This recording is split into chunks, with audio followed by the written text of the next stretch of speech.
لە دەستگیرکردنی سەرۆکی وڵاتێک لەناو حەوشەی ماڵەکەی با جلوبەرجی خەوەکەی کە نایکی و نرخی 99 دلار و بووەتە ئایکۆن لە سۆشەڵ میدیا و فرۆشی 1050% بەرز بووەتەوە. ناسا مرۆڤەکان هەڵداتە سەر مانگ، هەرچەندە نانیشتنەوە بەڵام بە دەوری مانگ دەسوڕێنەوە نیشتنەوە بۆ ساڵی داهاتوو و لە مۆندیالی ئەمریکا لە مانجی 6 لە یاریەکانی ئۆلمپیک لە مانجی داهاتوو لە یاریەکانی ئاسیا لە پاییزی ئەمساڵ تا دەگاتە یاریەکانی مێدیترێنیان لە هاوینی ئەمساڵ و بەرزبوونەوەی نرخی گرافیک کارت بۆ 50 وەرەقە دۆلار 64 گیگابایت ڕەم بۆ 1200 دلار دواخرانی پلیستیشن 6 و ئەکسبۆکسی نوێ بۆ هۆی بەرزبوونەوە و بەردەست نەبوونی پێویستی ڕام یەکێک لە جیرانە گەورەکانی مانگ و خۆر و ڕێزبەندبوونی هەسارەکان بە ڕووناکترین شێوە لە بۆشایی ئاسمان 2026 ساڵێکی پڕ ئیڤێنت و ڕووداوی گەردوونی و سەرزەویە هەم لە فیلمەکان هەم لە ڤیدۆیاریەکان ساڵێکی پڕە چاوەڕوانمە ساڵێکی پڕ چاوەڕوانمانە گەربێت و سیاست و لە وڵاتانی زلهێز ڕێگە بدەن چێژ لەو ڕوودا و ئیڤێنت و فیلم و یاریانە وەربگرین.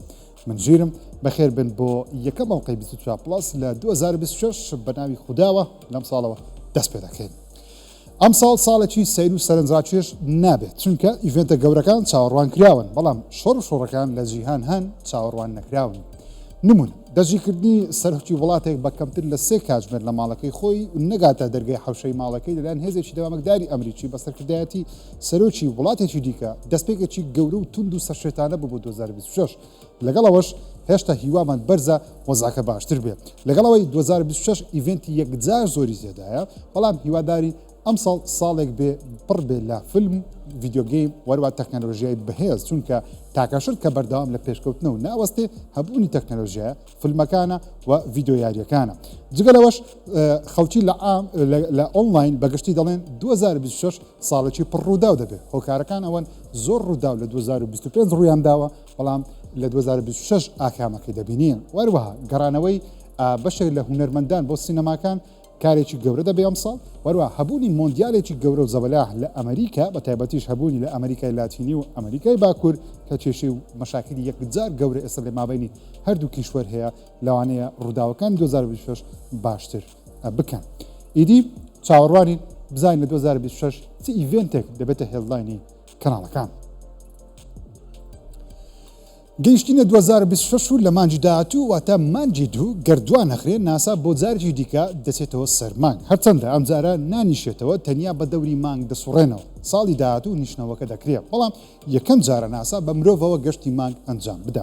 جام جارە لە گەشتی ئارتمس دوو دوای 54 ساڵ ناسا دەڵێ بەرەو مانگ دەڕۆین و مرۆڤەکان بۆ جارێکی دیکە خەونە گەورەکە بەجێدەهێنن. ناسا لە دوجار ساڵی 1972 بوو کە چۆ سەرمان. ئەمجارە چوار کەشتیوان ڕید واسمن وەکو فەرمانکار ڤیکتۆر گلۆڤەر وەکو کەشتیوان کریستینا کۆچ وەکو شارەزای ئەرک و جێرمی هانسن وەکو شارەزای گەشت و ئەرکەکە بچنەوە سەرمان. کەشتیوانەکان بە کەشتی ئۆریۆن گەشتەکە دەکەن بە موشەکی LSS خۆیان هەڵدەدەن. ئەم گەشتە گەردنیشتنەوەشی تێدا نەبێ زۆر گرنگە چونکە یەکەم جارە مرۆڤەکان لە دوای 50 ساڵ بەسەرەوە لە خولگەی نزمی زەوی بسوڕێنەوە و دەیانەوێت پێش گەشتە گەورەکەی ساڵی داهاتوو هەموو تاخیرنەوەکان بە دروستی ئەنجام بدەن. مەبەستی ناساش لە گەشتەکەی ئەم ساڵ و ساڵی داهاتووی دروستکردی نەخشە ڕێگەیەکە بۆ مرۆڤایەتی بە ئاسانی دەستی بە مانگ بکە بەردەوام هاتوچۆ هەبێت و لەوێوە ئەمادەکاری پێویست بۆ گەشتی سەرمەریخ بکرێت. ئارتیمس دوو بۆ ناسا مێژووی دەبێت چونکە ئەمریکا دەیەوێت پەیامێکی بەهێزی زانستی بە جیهان بدە کە لە زانست هەر یەکەمە و ئامادەکارێکی تەواو بکرێت بۆ ساڵی داهاتوو لە 2027 کە مرۆڤایەتی لە ساڵی داهاتوو پێدەنێتەوە سەرمانگ. ئەم ڤیددیۆیە هەزاران کەسی ناردە دەرەوە هەزاران کەسی دەستغەڵەتدا لە شاری نیویۆرک ڤیددیۆیەکی ژیری دەستکرد لە ئۆنلاین بڵاو کرایەوە کە گوایە شەری سەری ساڵ لە پردە بەناوبانگەکەی بڕۆکلن نمایشێکی سەرنجڕاکێش ئەنجام دەدرێت و یاریاگرەکان ئەنجام دەدرێت. ئامادەکاری کراوە خەڵکی باوەڕیان بە ڤیددیۆکە کرد و نەیانزانی ژیری دەستکردە. ئیدی شەوی سەری ساڵ هات هەزاران کەس چوونە لای پردەکە بۆ بینی نمایشەکە دواتر بینیان هیچ شتێک نەتەقین و هیچ یاریێکی ئەنجام نەدرا. خەڵک گویان زانی شتێک بەهەڵە چووە لە ئان و سات شتێک ڕوودەدا بەڵام ئیدی کاتەکە بۆ 12 ڕێک تەنانەت بۆ نیوە شەو لە شوێنەکانی دیکەی نیویۆرک ئاهەنگ و یاری ئاگری دەستی پێکرد بەڵام لای ئەو پردە هیچ نەکرا گلەی و ناڕزایەتێکی گەورەشی لێکەوتووە بۆیان بەدیار کەوت ئەو ڤیددیۆیی بینیویانە لە سۆشەڵ میدیا کە بۆتە قسە لە ناو خەڵکی ناوچەکە و ژیری دەستکرد بووە. ڕاستی نییە ئەمەش ژیری دەستکردی بە شێوەیەک لە ڕاستی نزیک بووە فێڵم لە هەزاران کەس دەکا و هەمووانیش دەستغەڵەت دەدا. فەرمی نییە بەڵام ئەمە دیزاین و شێوەی دزەپێکراوی ئایفۆنە نوشتاوەکەیە کە ئەم ساڵ ئەپڵ بڵاوی بکاتەوە. یوتیوبەرێک دزەی پێکردووە کە ناوی جۆن پرۆسسە کە ئەپڵ پارساڵ لەسەر دزەپێکردنی iOS 2026 لەگەڵ ئایفۆنی 17 ساڵێک پێش وادەی خۆی دادگا. هێشتا کەیسەکەی لە دادگا ماوە، بەڵام ئەو یوتیوبەرە هەر بەردەوامە لە دزەپێکردنی بەرهەمەکانی ئەپڵ. ئەم ساڵ ئەو ساڵەیە ئەپڵ ئایفۆنە نوشتاوەکە بڵاو بکاتەوە. دوای 7 ساڵ لە دوای سامسونگ و سەرجەم کۆمپانیەکانی دیکە مۆبایلێکی نوشتاوە بڵاو دەکەنەوە. ئەم ساڵ ئەپڵ یەکەم ئایفۆنی نوشتاوە بڕیارە لە پاییزی ئەم ساڵ بڵاو بکاتەوە. جا باسی دیزاینەکەی بکەم. شاشەیەکی 5.5 ئینچی لە دەرەوە دەبێت، دەکیتەوە دوو شاشەی لێکدراوی دەبێتە ئایپادێک کە نزیکە لە 8 ئینچ. جا دوو کامێرەی لە دەرەوە هەیە و کامێرەیەکی لە ژوورەوە هەیە و فەیز ئایدی نابێت، پەنجەمۆر دەگەڕێتەوە هاوشێوەی ئایپادە هەرزانەکان. جا جیاوازەکە لەگەڵ گالاکسی نوشتاوەکان ئەوە دەبێت ئەپڵ دەیەوێت نوشتانەوەی نێوان شاشەکان بشارێتەوە، واتە دیار نییە کە دوو شاشە نوشتاوەتەوە وەکو ئابرێک کلیسەکەی ناوەڕاست نامێنێت. مۆبایلەکە زیاتر پانە لەوەی بەرز بێ کەوا دەکرێتەوە زیاتر بە ئایپاد دەچێت بۆ سەیکردنی ڤیددیۆی پان باشتر ئاشتەکان نیشان دەدەن. جا ئەبێگومان پرسیارەکە نرخی ئەمە چەند دەبێت؟ پێشبینیەکان وان نرخەکەی لە نێوان 20 وەرەقە دۆلار بۆ 25 وەرەقە دۆلار بێ، واتە 2000 بۆ 2500 دۆلار کە پێشبینی خۆشم وایە زیاتر لە 2500 دۆلار نزیک بێت. قسەکان وان ئەم ساڵ ئەپڵ تەنیا ئایفۆن 18 پرۆ 18 پرۆ ماکس و ئایفۆنە فۆڵدەکە بڵاو بکاتەوە، واتە ئایفۆنی ئاسایی 18 و ئێر بڵاو نەکاتەوە. جا بێگومان هێشتا نزیکەی 9 مانگ ماوە، بەڵام ئیدی وەکو گوتم 99% ئەمە دیزاینەکەیە و ئەمەش نرخەکە دەبێت. گریانی خۆشیە منداڵە ئینتەرنێتی بەخۆ خەریک کردووە. سەری ساڵە دایک و باوکی دیاریان بۆ هێناوە. سەرەتا دایکەکە کۆنترۆلەرێکی پلەیستیشنی بۆ هێناوە، منداڵەکە دەیکاتەوە دەڵێ دایکە من ئەکسبۆکسم هەیە بۆچی دەستی پلەیستیشنت بۆ کڕیوم. دایکەکە دەڵێ لەوانەیە بەهەڵە بۆمان هێنابی بیخەوە ناو پاکاتەکە من بۆ دوکانەکەی دەبەمەوە. منداڵەکەش خۆی تێک نادا دەڵێ ئاساییە دایەجیان هەمومان هەڵە دەکەین، بەڵام دەموچاوی 1001 وشەی دیکە دەڵێ لە دوابش باوکی بە دزیەوە دێتە ژوورەوە، کارتۆنێکی گەورەی بۆ هێناوە دەڵێ فەرمو. منداڵەکەش دەیکاتەوە دەبینێ پلەیستیشن 5 نوێیە. لە خۆشییان منداڵەکە دەست بە گریان دەکا وەکو ئەوەی 1000 ساڵە خەونی پێوە ببینێ.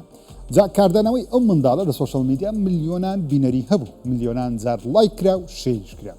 هەموو لە کۆمنت دەنووسن بەڕاستی پەروەردەیەکی جوان کراوە، دەڵێ پیاوە دانیشتووە تەنانەت بە دایکشی گوت ئاساییە هەمومان هەڵە بکەین و نەگریا. بڵێ ئیلا دەمەوێت، بەڵکو زۆر لەسەر خۆ کە دیارە گەورەکەش وەردەگرێت دەست لە ملی دایک و باوکی دەکە و ماچیان دەکە و سوپاسیان دەکات. ئەم ڤیددیۆیە یەکێک بوو لە ڤیددیۆ ترندەکانی سەرەتایی ئەم ساڵ کە لە سەری ساڵی 2025 لە ئەمریکا تۆمارکرا. منداڵیان دەبێت بەڵام باوکەکە ئەکسبۆکسەکە و مۆنیتەرەکەی هەر لەگەڵ خۆی هێناوەتە نەخۆشخانە و لە یاریکردن نەوەستاوە.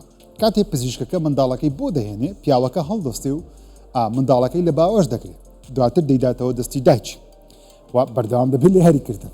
ئەم پیاوە لە سەری ساڵ ناوبانگێکی جیهانی پەیدا کرد، ڤیددیۆیەکی بۆ ڤایرەڵ واتە بەناوبانگ بوو کە ئەکسبۆکسەکەی هێناوەتە نەخۆشخانە و لە یاریکردن نەوەستاوە. ترکە ساتی لە دایکبوونی منداڵەکەش لەدەست نەداوە. جا چۆن ڕێگەیان پێداوە لە نەخۆشخانە و کارە بکە بێکمان ئەمە پرسیارێکی بێوەڵامە.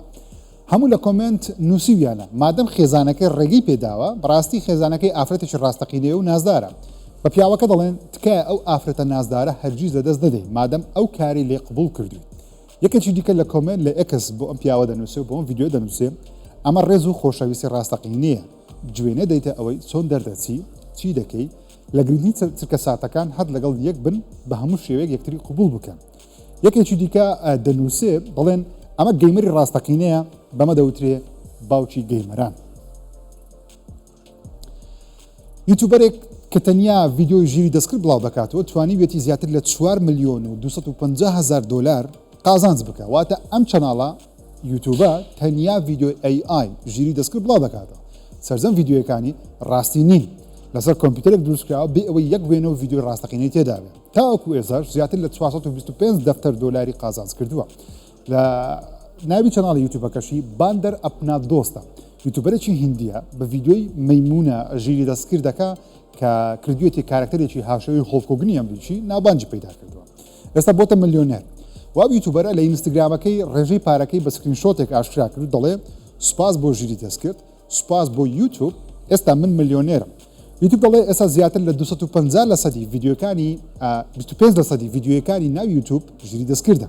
جا لە ئۆنلاین داوا دەکرێت سەرجەم ئەو ڤیدیۆیانە ژیری دەستکردن پارە پەیدا نەکەن، چونکە هەڕەشەیەکی گەورەیە بۆ هەموو یوتیوبەران ڤیو لە دەست دەدەن و پارەش پەیدا ناکەن. لە ئۆنلاین بە ڤیدیۆ ژیری دەستکرد دەوترێ AI سلۆپ، دەستەواژەیەکە بە مانای ژیری دەستکردی تەمبەڵ و فڵچە و بێنرخ دێت. یوتیوبیش دەڵێ لە پلانیان لەداهاتوو ڤیدیۆ ژیری دەستکرد نەتوانێت پارە پەیدا بکەن بۆ ئەوەی بینەرانی یاخود بۆ بینەرانی ڕوونی بکەنەوە کە ئەو ڤیدیۆی سەیری دەکەن ژیری دەستکردە، چونکە ڤیدیۆی ژیری دەستکرد هیچ هونەرێک و ڕۆح و داهێنانی مرۆڤی پێوە نییە. لە کاتی دروستکردی تەنیا ڕیسایکڵی هونەری ئۆنلاینە بە بینەرانی پڕ دەکاتەوە کە هیچ زیادکراوێکی فەنی و تەکنیکی نوێی تێدا نیە. لە 2026 زیاتر لە 225 دانە فیلمی نوێ لە جیهان بڵاو دەکرێنەوە. ئەمانە بەشێکن لە گەورەترین فیلمەکانی ئەم ساڵ کە بڵاو دەکرێنەوە. بێگومان گەورەترین فیلمی ئەم ساڵ فیلمە نوێیەکەی دی ئۆدیسیە، گەڕانەوەی دەرهێنەر کریستۆفەر نۆڵانی مەزن، چیرۆکێکی کلاسیک سەرکێشی فەنتەسی یۆنانی کۆن، هاوشێوەی یاریەکانی گاد ئۆف وارە، بەدەست و بازوویەکێک لە گەورەترین دەرهێنەرەکانی مێژوو لە مانجی هەفت چاوەڕوانی ئەو فیلمە بن. فیلمی ئەڤێنجەرز دومزدەی گەڕانەوەی کاپتن ڕۆبەرت داونی جونیۆر فۆر تۆنێک لە پاڵەوانی کۆن و نوێ و هیوادارم مارڤڵ بەو فیلمە بێتەوە سەر سکە و هیوامان بۆی بەرزە لەسەری ساڵیژان فیلمە بڵاو دەکرێتەوە. هەروە فیلمی سکریم هەفت دڵخوازترین فیلمی سلاشەر بە گەڕانەوەی سیدنی گومانم لەوەی نییە بۆ جارێکی دیکە تێرمان دەکات لە کوشتن و بڕینەکانی فیلمەکانی سکریم بڕیار لە مانجی دوو بڵاو بکرێتەوە. فیلمی دیسکلۆژەر دەی دەرهێنەری بلیمەت ستیڤن سپیلبەرگ بە فیلمێکی خەیاڵی زانستی هاتنی بوونەوەری ئاسمانی بڵاو دەکرێتەوە. فیلمی گود لەک هاف فان دۆنت دای چی دەبێت لە داهاتوو بێتەوە ڕابردوو بەڵام کەس باوەڕت پێ نەکات. من خۆم زۆر چاوەڕوانی ئەو فیلمم و پاڵەوانەکەشمان سام ڕاکوێڵە کە یەکێکە لە باشترینەکان و خاوەنی خەڵاتی ئۆسکارە و لە مانجی دوو بڵاو دەکرێتەوە. فیلمی سن هیل جگەلەوەی چیرۆکەی سەرنجڕاکێش دیارە دەرهێنەرەکەشی سام ڕێمیە کە چەندین ساڵە فیلمی ڕەسەنی نوێی نییە. باسی کارمەندێک و مدیرەکەی دەکات بێکەوە لە دوورگەیەک بە تەنیا دەمێننەوە چۆن ڕزگاریان دەبێت. چاوەڕوانین لە مانجی یەک لە سی ئەو مانگە بڵاو بکرێتەوە. فیلمی پرۆجێکت هێل مێری کەشتیوانێکی ئاسمانی لە بۆشایی ئاسمان تەنیا لەگەڵ بوونەوەرێکی ئاسمانی دەبێنێتەوە، دەبێت زەوی لە سووتان لە دەستی خۆر ڕزگار بکە و لە مانجی سێ بڕیارە بڵاو بکرێتەوە. فیلمی The Social Reckoning وەکو بەشی دووەمی سوشەڵ نێتوۆرکە لەسەر دروستکردنی فەیسبوک بووم، بەڵام ئەم جارە لەسەر دروستکردنی سوشەڵ میدیایە چێبوون دروستیان کرد. بۆچی بەم شێوەی سوشەڵ میدیا دروست کرا بڕیارە لە 25 مانجی نۆ بڵاو بکرێتەوە. فیلمی وێرولف هاوشێوەی فرانکنشتاینی پارساڵ بەڵام ئەم جارە سەر پیاوی گورکە لەلایەن دەرهێنەری بەتوانە دروست دەکرێت بڕیارە لە 25 مانجی 12 بڵاو بکرێتەوە. لە مانگی پێنجش فیلمێکی نوێی ستار وۆرز لەسەر ماندەلۆریان و گرۆگو کە بە یۆدا دەناسرێت جگە لەمانەش هەرێکە لە فیلمەکانی فیلمیشتاو نوێمان هەیە وەکو ڕێزنیڤڵ لە مانجینەوە بەشی سێمی دوون لەسەری ساڵ فۆکەر ئینڤۆڤ لە مانجی 11 سپایدەرمانی نوێ لە مانجی 7 تۆی ستۆری 5 لە مانجی 6 دیڤڵ وێرز پرادا 2 لە مانجی 5 فیلمە نوێیەکەی مایکل جاکسن لە مانجی 4 لە مانگی 4ش فیلمی دە درامامان هەیە سوپەر ماریۆی نوێ لە مانگی هەرچوار بڵاو دەکرێتەوە مەدەر مێری لە مانگی 4 و فیلمی The Bride بڕیارە لە مانگی 3 بڵاو بکرێتەوە. باسی فیلمەکانم کرد ئەمانە گەورەترین ئەو یاریانە لە 2026 بڵاو دەکرێنەوە. بێگومان یاری کۆد ڤایلەت یاریێکی نوێی تاقیکاری کەسی سێمی دینەسۆڕەکانە لە مانجی یەک بڕیارە بڵاو بکرێتەوە. بەشی سێمی نیۆ کە یاریێکی ساموڕای قورسە لە مانجی دوو بڵاو بکرێتەوە. بەشی دومی یاری کۆمیدی های ئۆن لایف کە جەماعەتی ڕۆکی مۆرتی دروستی دەکەن بەشی دومی بڵاو دەکەنەوە. یاری ڕێزنیڤڵ ڕەکویەم یەکێک لە گەورەترین یاریەکانی ئەم ساڵ بە گەڕانەوەی کارکتەرێکی وەکو لیۆن کەنەدی بڕیارە لە مانجی دوو بڵاو بکرێتەوە. لە مانگی سێ یاریێکی نوێمان هەیە بەناوی ریپلیست یاریێکی 2.5D پلاتفۆرمەری ستایلی پیکسلی یاری ماوس PI for Hire یاریێکی ڕەشوسپی هاوشێوەی میکی ماوسە بە کامێرەی کەسی یەکەم لە مانگی سێ بڵاو دەکرێتەوە. یەکێک لە یاریە گەورەکانی ئەم ساڵ کریمزن دێزەرتە لە مانگی سێ بەردەست دەبێت. هەر لە مانگی چوار یاری پراگماتە بڵاو دەکرێتەوە یاریێکی تاو نوێی کاپکۆمە. سارۆس یاریێکی گەورە و نوێی پلیستیشنە بۆ مانگی چوار. لە مانگی پێنج یاریێکی نوێی جیمز بۆندمان هەیە بەناوی 007 First Light. هەر لە مانگی پێنجش یاریێکی لێگۆمان هەیە کە باتمانە بڕیارە لە جیهانێکی کراوە یاریەکە بەردەست بێ. یاریێکی نوێی ئۆنلاینی هەڵەوینیشمان هەیە بەناوی هەڵەوین دە گەیم لە مانجی نۆ بڵاو دەکرێتەوە. فانتم بڵێد زیرۆ یاریێکی نوێی ئەکشنی ساموڕای فانتەسی پلیستیشن و کۆمپیوتەرە بۆ مانجی نۆ. لە مانگی 11 بێگومان گەورەترین یاری ساڵ کە GTA 6 بڵاو دەکرێتەوە کە پێشبینی دەکەین دوا نەخرێ بەو زارەکی دیکە. جگە لەمانش بێگومان چەندین یاری دیکەش هەن کە کاتیان نییە کاتم نییە باسییان بکەم و لەگەڵەوەش ئەو یاریانەی کە تەنیا دەزانین لەم ساڵ بڵاو دەکرێنەوە بەڵام هێشتا بەرواری فەرمیان نییە نمونە یاری فۆرزا هۆرایزن 6 فەیبڵی نوێ گیرز ئۆف واری نوێ بەشی هەشتەمی یاری ئەیس کۆمباتی نوێ مارڤڵز وێڵڤڕین کە یاریی گەورەی پلەیستێشنە بە پاییزی ئەمساڵ ستار وارزێکی نوێشمان هەیە بە ناوی گەلاکتیک ڕۆیسەر لەگەڵ یاریی کۆنی دووبارە دروستکراوە بە ناوی توم ڕێدەر لەگەسی ئۆف ئەتلانتس بڕیارە تا کۆتایی ساڵ بڵاو بکرێنەوە. ئەمە گەڕانەوەی بلاکبێری نییە بۆ 2026 بەڵام مۆبایلێکی هاوشێوەیە بە ناوی کلیکس کە خاوەنی کیبۆرد و هاوشێوەی بلاکبێریە و نرخیشی لە $400 دەست پێ دەکات بەڵام لە ناونووسینە لە ئێستاشەوە نرخەکەی لە $400 بۆ $500 بەرز بووتەوە چونکە خەڵکێکی زۆر پری ئۆردەریان کردو و دەیانەوێت.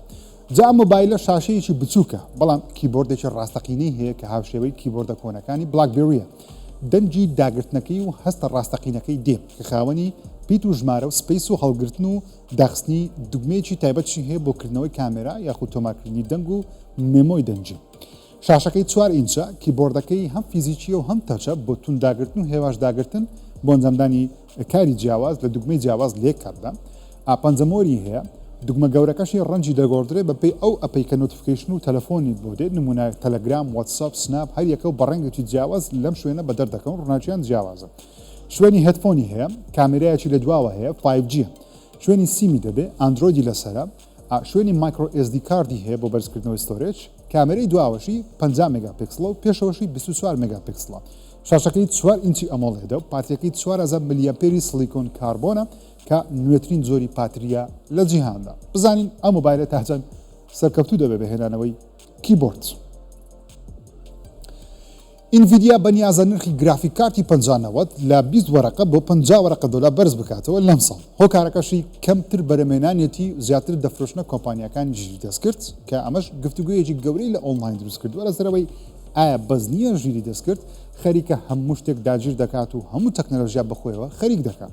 سەرەتا ڕام نرخەکەی بەرز کرایەوە خەڵکی ناتوان کۆمپیوتەرێکی ئاسایی بکڕن نرخەکە زۆر بەرز بووەوە ئێستاش کارەکە دەگاتە گرافیک کارت تەنانەت پێشبینی هەیە هەر ئەم ساڵ نرخی پرۆسەسەرەکانی کۆمپیوتەریش بەرز بکرێتەوە کە پێشبین دەکرێت سەرەتا ڕێیزەر بگرێتەوە دواتر ئینتێڵ وەڵحاصل ساڵێکی باش نابێت بۆ کەسانی دەیانەوەی ئەم ساڵ دەست بەکردنی کۆمپیوتەر بکەن چونکە نرخەکان لە بەرز بوونەوە بێگومان بە سوپاسی کۆمپانیەکانی ژیش دەست کرد کە دەیانەوێت زیاتر وەزعەکە بۆ خۆیان بقۆزنەوە.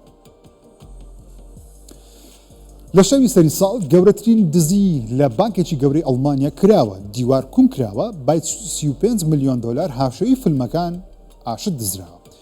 ئەو چیرۆکەی باسی دەکەم لە فیلمەکان نییە و ڕاستیە لە وڵاتی ئەڵمانیا لە پشوەکانی سەری ساڵ چەند کەسێک بە کەرستەی زۆر پێشکەوت و زۆر ناوازە هەڵسا بە کوونکردنی چەند دیوارێک بێ ئەوەی کەس هەستی پێ بکە دواتر چونەتە ژوورەوە توانیویانە زیاتر لە 3000 سندوقی خەڵکی لەناو قاسە گەورەکەی بانکەکە بکەنەوە بە بڕی $35 ملیۆن شت بدزن لە پارە گەوهەر بۆندی گرانبەها. پۆلیسی ئەڵمانی دەڵێ دزەکان لە گەراجی ژێرزەمینەوە بۆ قاسەکە چوونە نەخشەی شوێنەکەیان لابووە بۆیش بە ئاسانی توانیویانە بۆ قاسەکە بڕۆن دیوارەکان ببڕن.